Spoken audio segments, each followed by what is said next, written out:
주님을 따르는 자입니다.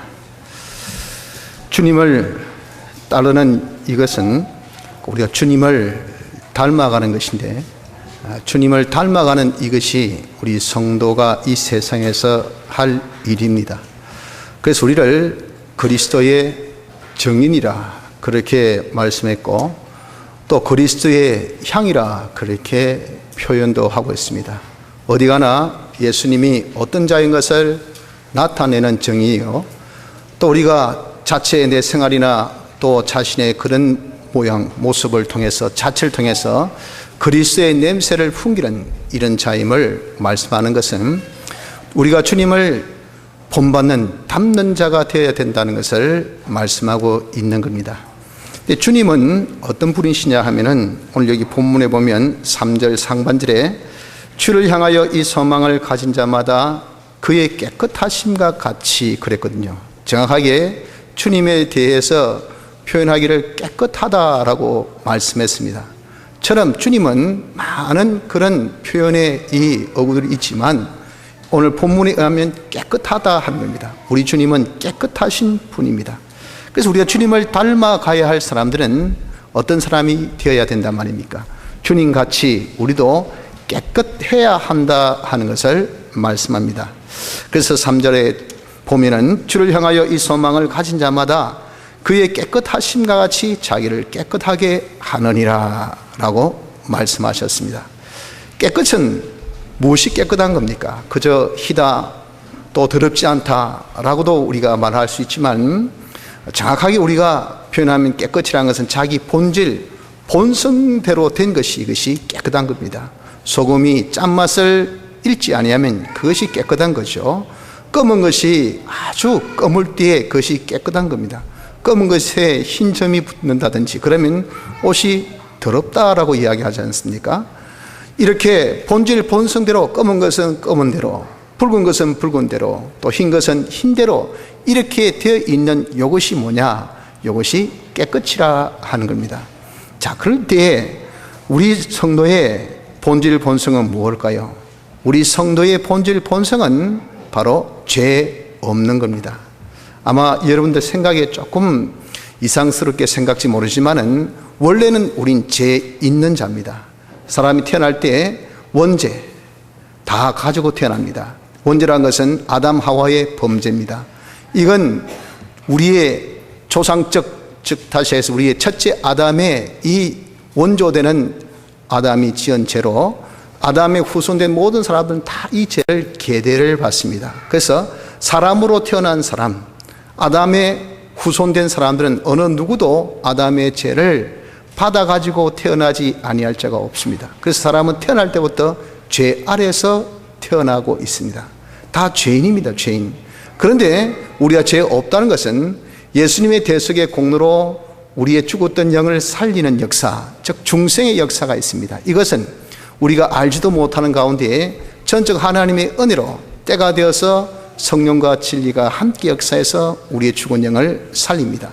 그 죽은 영을 살리는 이 역사를 통해서 우리 죄가 다 씻음받고 죄 없는 자가 되는 것입니다.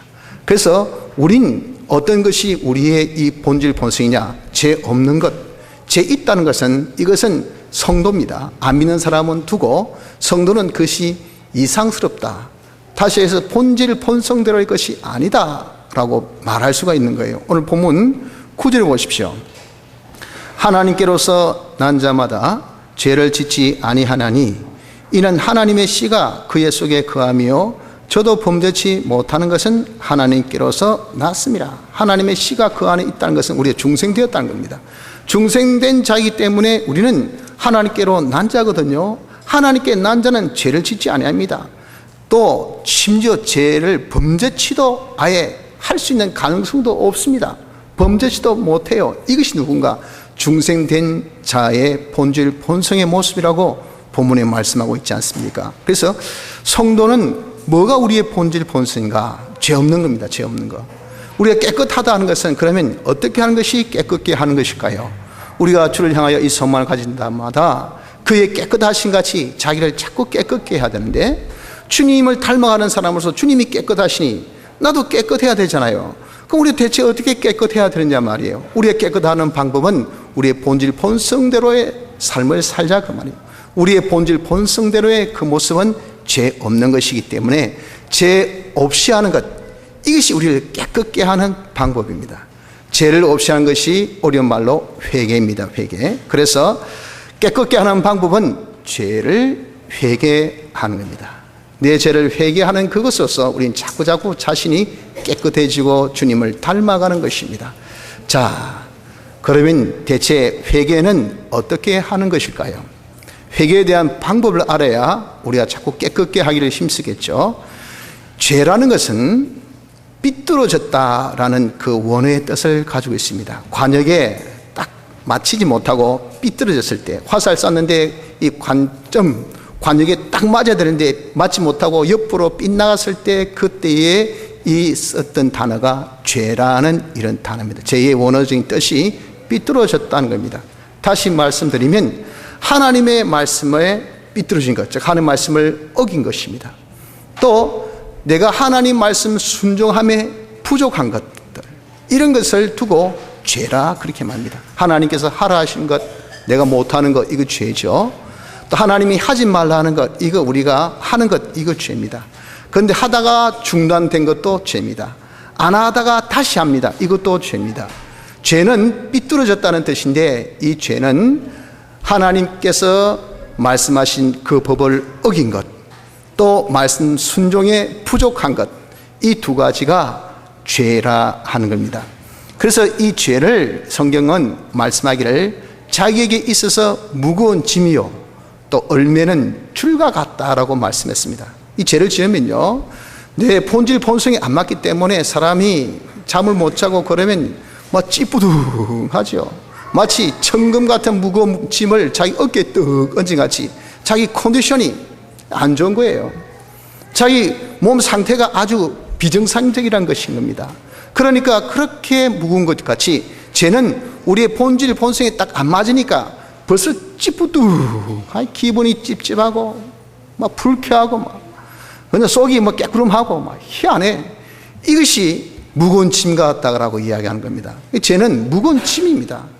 또 얼매는 줄, 내 모든 활동에 딱 죄는 내 발을 딱 메어가지고 이 죄줄이 그 이상 나가질 못해. 우리는 저 높은 곳을 향하여 날마다 나가는 사람입니다. 주님의 온전하신 같이, 또한 주님의 거룩하신 같이, 주님의 장성한 분량에 이르도록 우리 자꾸 유한한 자가 무한으로 향하여서 나아가는 이런 우리인데, 그래서 우리를 경주장에서 경주하는 자와 같다 했거든요. 그러니까 우리가 하루가 정말 이 천년같이 이렇게 빨리빨리 지나가는 이 우리의 인생살에서 어떻게 하든지 빨리빨리 주님을 닮아가야 될 우리인데, 죄가 우리의 발목을 딱 붙들어가지고 더 이상 못 뛰어나가게 해요. 못 나가게 한다는 것입니다. 그러니까 얼마나 답답합니까? 아무리 그 사람이 정말 굉장한 개주자의 그런 능력이 있다 합시다.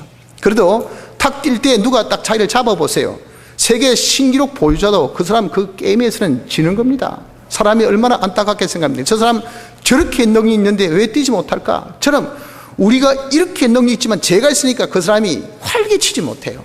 활개치지 못하고 머리 푹 숙이고 어깨 축 틀어져 가지고 이건 뭐라도 하나도 하지 못하는 것은 왜 그럴까? 죄가 얼매이는 줄같이 되어 있기 때문에 그런 것이란 겁니다.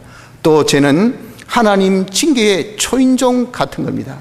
이거 여러분 초인종 딱 누르면 안에 있는 사람이 나오지요. 누구십니까? 하듯이 죄 지으면요, 하나님의 징계의 이 창고에 벨을 누르는 것 같아요. 하나님 징계, 그러니까 보자, 네가 죄 지었네. 이 징계, 하나님은 공의의 하나님이시니까 죄에 대해서 응당한 보응을 하지 아니할 수가 없어요.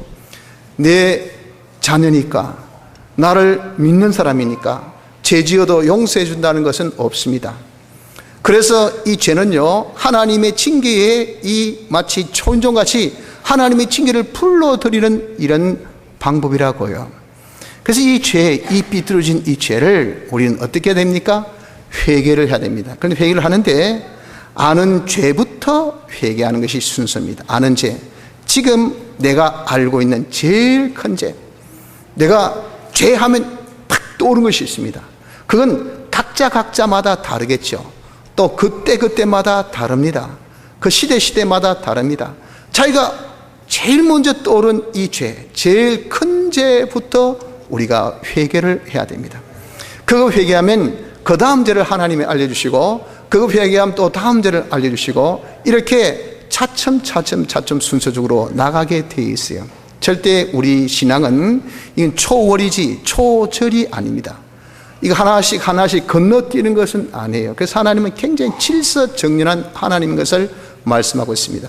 이스라엘이 출애굽할 때 그들이 다 대열을 형성해서 각 지파의 그 모든 위치 그리고 임무를 하나님께 딱 부여해서 아주 열과 오를 맞춰서 정렬을 딱 해서 그렇게 나가게 했습니다. 하나님은 굉장히 질서정연하신 분입니다. 그렇기 때문에 이 초절을 원하지 않습니다. 하나씩 건너뛰고 두 개씩 건너뛰고 한 칸 이걸 하나님은 원하셔요. 그래서 내가 가장 큰 들보 같은 이 죄부터 없애고 그 다음 없애고 이런 식으로 하나님께서 원하시기 때문에 우리가 아는 가장 큰 죄부터 회개를 해야 합니다. 내가 아는 죄를 제일 큰 죄부터 회개할 때는 그 죄를 우리가 압니까? 그러면 그 죄를 자백하십시오. 하나님, 내가 죄인입니다. 제가 죄 지었습니다. 이 솔직한 요 자인이 중요한 거예요. 자기가 자인하지 아니하면 그것을 고칠 리가 없습니다.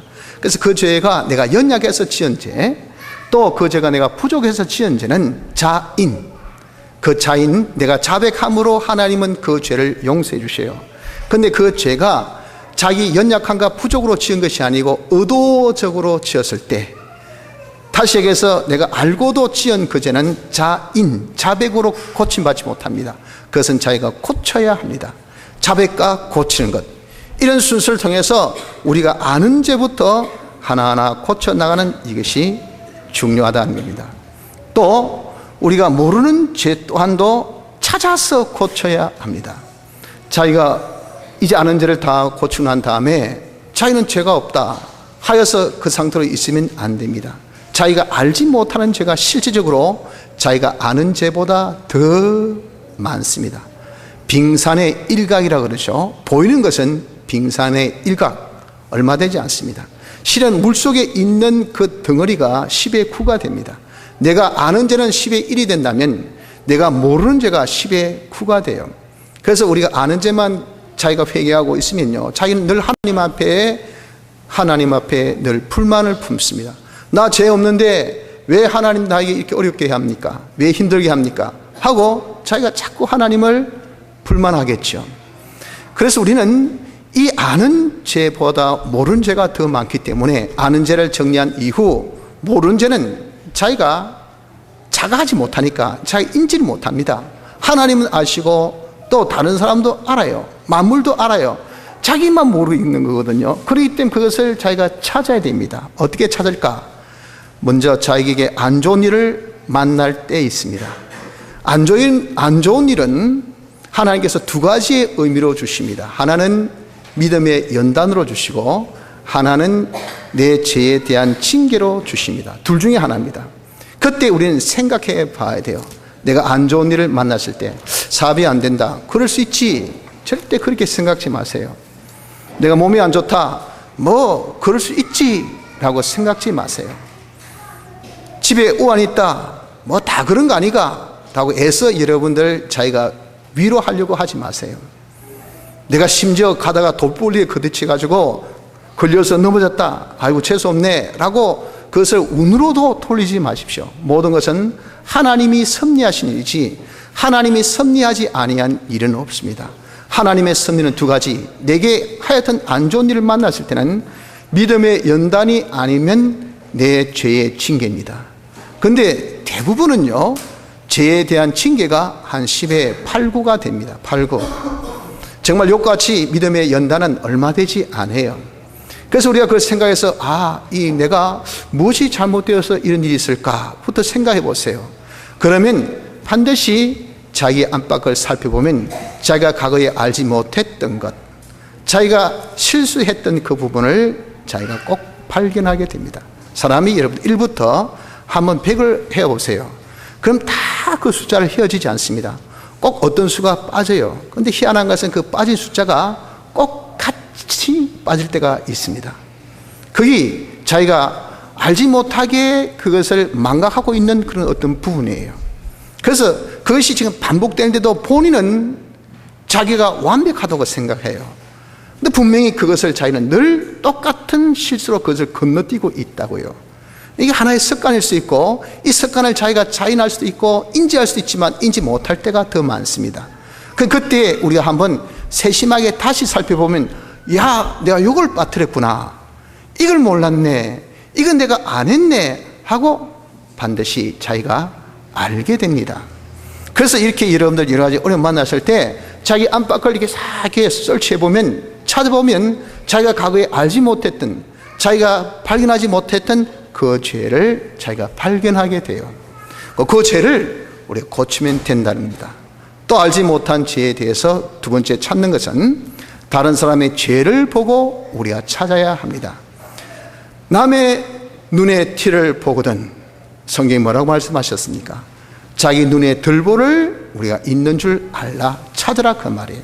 사람은 다른 사람의 어떤 눈에 걸린다, 잘못되었다는 것을 자기가 아는 인지력은, 그것을 아는 것은요, 내게도 그것이 있기 때문에 그것을 느끼게 되는 겁니다. 다 동감. 자기에게 그런 것이 없으면요, 그런 것들이 눈에 거슬리지도 않고 보여지지도 않습니다. 거기에 대해서 아무런 반응이 여러분들 없습니다. 외국 사람이 샬라샬라 이야기해 보세요. 여러분, 우리 지나가면서 여기 많은 우리 외국인들 있지 않습니까? 이야기할 때 여러분들 뭐 거슬린 게 있습니까? 왜? 나는 그 언어를 모르니까 아무 거슬림 없습니다. 욕을 해도 하나도 거슬림 없어요.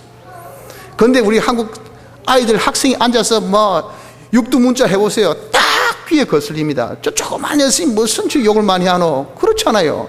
왜? 내가 그 언어를 알기 때문에 그런 거예요. 내게 그런 죄가 있으면요, 다른 사람 죄 짓는 것이 눈에 거슬립니다. 내게 그것이 와닿아요. 느껴져요. 그래서 그 사람이 그런 죄를 내가 보거든, 야, 나는 저보다 더 많은 죄가, 더 큰 죄가 내게 있다 하는 것을 우리가 알고 찾아야 된다 하는 것입니다. 그래서 남을 보아 내게도 그런 것이 있지 않나 자신의 안팎을 찾아서 우리가 한번 죄를 회개하는 이 노력이 있어야 된다는 겁니다.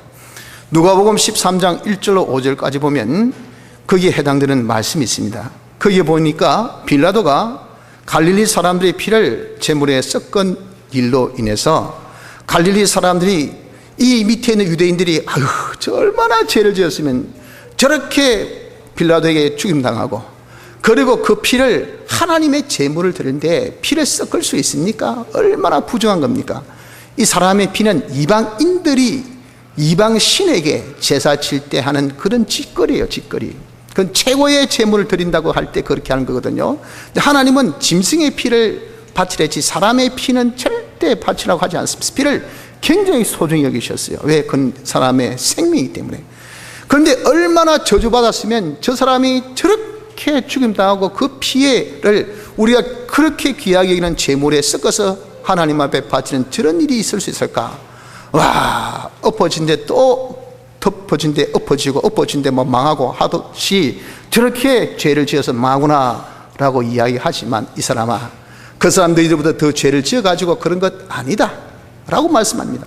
너희들도 죄를 지으면 똑같은 이런 멸망이 있을 걸 알라 라고 말씀하셨어요.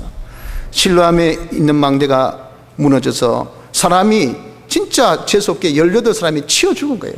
아무 죄 없는데 그냥 갑자기 망대가 무너져가지고 말이에요. 이 사람이, 그 밑에 있던 사람이 죽었습니다. 그게 어떻게 말합니까? 저 사람 천벌받았다. 얼마나 죄 지은 것이 많으면 하나님께서 저렇게 천벌을 때려가지고 저렇게 죽었을까라고 말을 하지만, 예루살렘 사람들아, 너희가 그들보다 죄가 없어서 하나님께서 그렇게 그들만 죄를 탓한 줄 아느냐? 너희 역시도 죄를 회개치 아니하면 그렇게 망한다라고 말씀하셨습니다. 이게 뭡니까? 일벌백계, 사건적인 계시라가 말입니다. 그 사건을 통해서 많은 사람들, 한 사람의 사건을 통해서 100사람을 교훈케 하는 것으로 주신 거예요. 누가 죄지어서 징계받았다, 아이고 그럴 줄 알았다, 저 사람 저렇게 죄인지 몰랐네, 나 정말 몰랐다. 야, 저 사람 저기 뭐 사람은 속 따르고 겉 따르다니 라고 이렇게 우리가 남을 정죄하거나 남을 비방하거나 그러지 마시고요. 그 사람의 어떤 죄와 거친 길을 보고들랑 자기를 돌이켜 봐야 됩니다. 아, 나도 저 사람보다 더 많은 죄가 있을 텐데 내게 그 죄가 무엇이 있을까? 나도 정말 하나님께서 징계하시면 저들보다 더한 그런 징계를 내가 받을 텐데 하고 그런 사건적인 계시, 교훈임을 알고 자기를 고치는 그런 계기로 삼아야 되지, 남을 정죄하고 남을 비난하는 그런 계기로 삼아서는 안 된다는 것을 말씀하고 있는 것이 누가복음 13장의 말씀 아닙니까? 여러분들, 우리는 모르는 죄까지 찾아서 회개해야 됩니다. 이 모르는 죄는 우리 어려움 만났을 때 자기 안팎을 살펴보십시오. 내가 알지 못했던 죄가 반드시 있습니다. 그것을 우리가 찾아서 회개하고 남의 어떤 그런 죄를 보고들랑 자기를 우리가 다시 돌이켜봐서 나도 들보다 더 큰 죄가, 저들보다 큰 죄가 내게 있다 하는 것을 우리가 알고 찾아보면 있습니다. 그것을 회개할 수 있는 그런 계기로 삼는 우리가 되어서 어떻게 하든 간에 우리가 자기가 모르는 죄까지 회개하는 자가 되어줘야 됩니다. 그래서 회개법은 아는 죄부터 회개하자, 더 나아가서 모르는 죄까지 우리가 회개하자.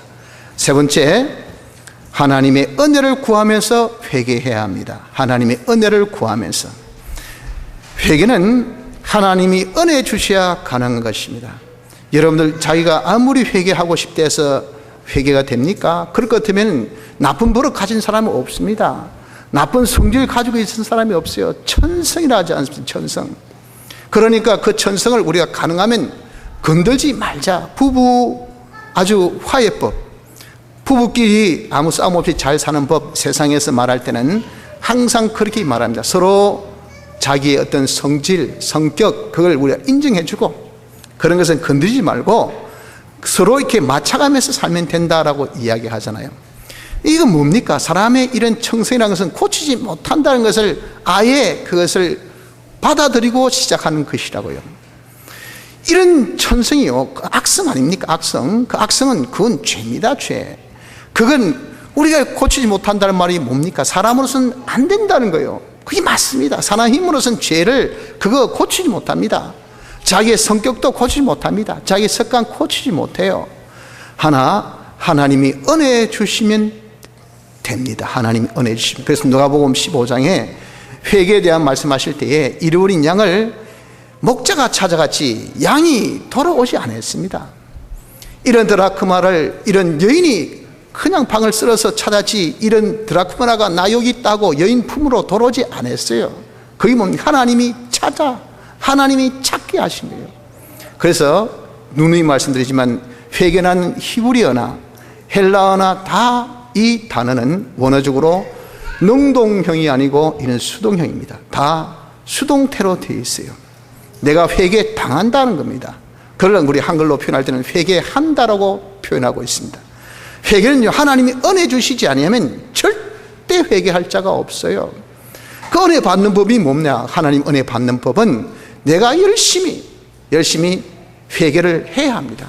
내가 회개를 할 때 하나님께서 도와주세요. 하나님 도와주셔야 내가 이 죄를 씻음 받을 수 있습니다 하고 하나님 은혜를 구하면서 회개할 때 하나님이 은혜 주시면 그 하나님의 은혜로 우리가 회개치 못할 죄 없습니다.